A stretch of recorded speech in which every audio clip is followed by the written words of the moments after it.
What is physics? Physics क्या है? हमारे चारों तरफ नेचर अनंत विविधताओं से भरा एवं रंगीन है। इसमें अनेक वस्तुएं और घटनाएं होते हुए हम देखते हैं, जैसे पानी, हवा, पत्थर, बालू, इंद्रधनुष, दो वस्तुओं के घर्षण से गर्मी का पैदा होना, मनुष्य के शरीर की फंक्शनिंग, सूर्य से आती गर्मी और परमाणु से निकाली जा सकने वाली हीट इत्यादि। तो फिजिक्स नेचर और इसके लॉज की स्टडी है। हमें उम्मीद होती है कि नेचर में ये जो अनेक इवेंट्स होते हैं वे कुछ बेसिक लॉज के अनुसार हों। तो ऑब्जर्वेशंस के आधार पर इन बेसिक लॉज की खोज करना फिजिक्स है। उदाहरण के लिए चांद का पृथ्वी के गिर्द घूमना या किसी वस्तु को छोड़ने पर नीचे की ओर गिरना, इनके ऑब्जर्वेशंस के आधार पर न्यूटन्स लॉज ऑफ ग्रेविटेशन और न्यूटन्स लॉज ऑफ मोशन खोजे गए। ये बेसिक लॉज जीवन के हर क्षेत्र में एप्लीकेबल होते हैं। अतः फिजिक्स को समझना कई फील्ड में भी काम आता है, इंक्लूडिंग बायो और मेडिकल साइंस में भी। यहाँ यह समझना जरूरी है कि जो भी बेसिक लॉज हैं फिजिक्स के, वे ऑलरेडी नेचर में हैं। इन्हें मनुष्यों ने नहीं बनाया, बल्कि इन्हें अपने लगातार ऑब्जर्वेशंस के आधार पर मनुष्यों ने खोजा। जितने भी बड़े बड़े साइंटिस्ट द्वारा ऑब्जर्वेशंस के आधार पर ये बेसिक लॉज डिस्कवर किए गए हैं, वे तब तक सही माने जाएंगे जब तक ये उन फेनोमेनन को एक्सप्लेन कर पा रहे हैं। अगर कोई ऐसी नई फेनोमेना नजर आए जो इन लॉज को फॉलो नहीं करती, तो इन्हें किनारे कर दिया जाएगा और पुनः ऑब्जर्वेशंस और एक्सपेरिमेंट के आधार पर नए लॉज को डिस्कवर किया जाएगा। Physics and mathematics. यदि हमें फिजिक्स में मैथमेटिक्स के उपयोग की अनुमति होती है तो डिस्क्रिप्शन ऑफ नेचर आसान हो जाता है।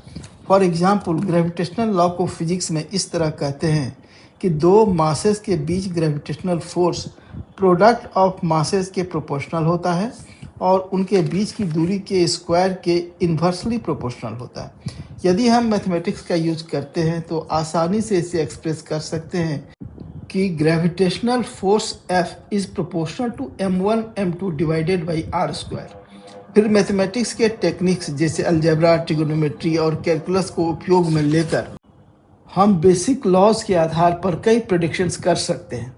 फॉर एग्जांपल, एक यूनिफॉर्म रॉड द्वारा किसी पार्टिकल पर कितना ग्रेविटेशनल फोर्स लगाया जाएगा, इसकी गणना ग्रेविटेशनल लॉ पर कैलकुलस का प्रयोग कर किया जा सकता है। मैथमेटिक्स द्वारा फिजिक्स को समझना काफ़ी आसान हो जाता है। संक्षेप में कह सकते हैं कि mathematics is the language of physics. Units. Physics laws of nature को डिस्क्राइब करता है। इसमें हमें मेजरमेंट और कंपैरिजन की आवश्यकता होती है, पर किसकी? फिजिकल क्वांटिटी की। और फिजिकल क्वांटिटी क्या होती है? वो जिसे हम मेज़र कर सकें, जैसे मास, वॉल्यूम, लेंथ, टाइम।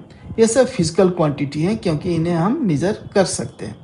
इमोशंस को हम नहीं मेज़र कर सकते तो वह फिजिकल क्वांटिटी नहीं है, जैसे लव, हेट, रिस्पेक्ट, etc। ये फिजिकल क्वांटिटी नहीं है। फिजिकल क्वांटिटी के मेजरमेंट के लिए हमें किसी स्टैंडर्ड यूनिट की आवश्यकता होती है। जैसे एक बस एक बाइक से भारी होती है, पर कितना भारी?